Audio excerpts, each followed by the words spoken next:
Donald Trump believes that Vladimir Putin kept the promise he personally made to Trump, the promise not to strike Ukraine. He stated this after Russia launched a record number of missiles and drones at Ukrainian cities. The promise was valid from Sunday to Monday, so Putin did not break his word, Trump said. Although earlier he had not specified any particular date when the so-called energy truce was supposed to begin. Meanwhile, Congress holds a different view, and they are calling for immediate action, in particular to increase sanctions pressure. President Zelensky announced that the negotiating position of the Ukrainian delegation at the trilateral meeting in Abu Dhabi, which will take place today and tomorrow, will be adjusted.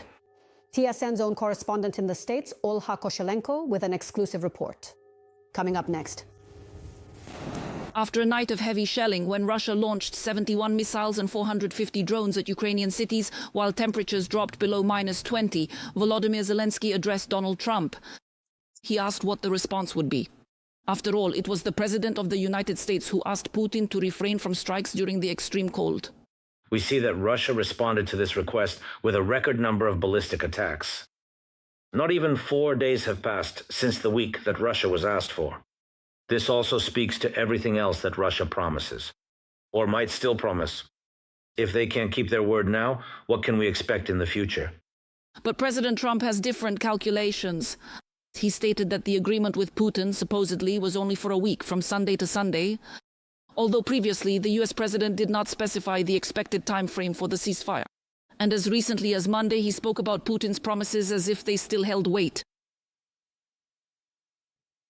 It was from Sunday to Sunday, and it ended. He hit them hard last night. No, he kept his word, and that's important. We agreed to a ceasefire for 1 week because it was extremely, extremely cold there.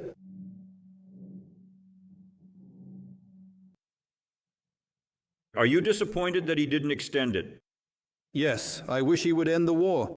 At this time, influential Republican Senator Lindsey Graham is standing behind the US president at the NATO summit. Before the president's statement, he managed to post on X, acknowledging that the pressure on Putin was insufficient, suggesting a move towards strengthening sanctions, and also promising to urge President Trump to provide Ukraine with cruise missiles, Tomahawks, which, in his opinion, could fundamentally change the situation on the battlefield. He did not say whether he had managed to discuss this personally with Trump. His colleagues from the House of Representatives, who are part of the so-called Ukraine caucus, believe that Putin broke his promise, and this was to be expected. It's incredible how naive President Trump is. Putin doesn't change. He has never backed down from his maximalist demands and never will. For some reason, Trump believes him. He is either naive and doesn't understand Putin's true nature, or he places equal responsibility on both sides as if this were some kind of border conflict and both sides are to blame. So if anyone believes that Putin will agree to some kind of peace deal, they simply don't understand the situation. There are bills in both chambers of the United States Congress aimed at increasing sanctions pressure on countries that purchase Russian oil and as a result finance Putin's war machine. Its co-author, Senator Graham, has repeatedly stated that there are enough votes in support and that supposedly Trump himself gave the green light for consideration. But the matter has still not moved from a standstill. So members of the House of Representatives began gathering signatures for a petition that would allow the bill to be brought up for immediate consideration. All the Democrats and 2 Republicans have signed it. Only 1 vote is missing from Trump's fellow party members. Just 1 vote is needed, and I urge you during Ukrainian week, if you find a member of Congress who hasn't signed yet, ask them to sign the petition that's in the House. If we get 218 votes, it will be brought to a vote immediately. These words were spoken at a press conference that kicked off Ukrainian Week in Washington.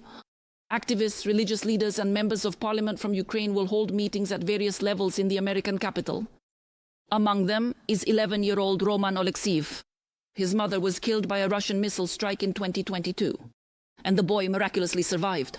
And after a very difficult rehabilitation, he became the voice of Ukraine's children.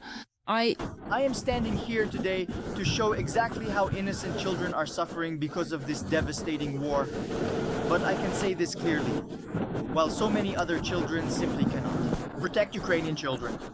Against this backdrop, trilateral meetings between representatives of Ukraine, Russia, and the United States will take place in Abu Dhabi on Wednesday and Thursday. The American side confirmed the participation of Witkoff and Jared Kushner. After the shelling, Zelensky stated that the work of the Ukrainian negotiating team would be adjusted. Today, the embassy provided the State Department with detailed information about all the shellings that have taken place since the beginning. The announcement of Russia's so-called consent to a ceasefire is very detailed information provided today. We also did this as a result of the night shelling in coordination with the armed forces of Ukraine and the Ministry of Energy. And I am confident that this will also have its impact on the negotiations, because these are facts, these are concrete testimonies, specific information that seriously undermines any position of Russia. Accordingly, I hope that on the American side there will be fewer illusions and more pressure. From Washington, United States, Olha Koshelenko, Maxim Shenkarenko, TSN, OnePlus, Marathon, United News.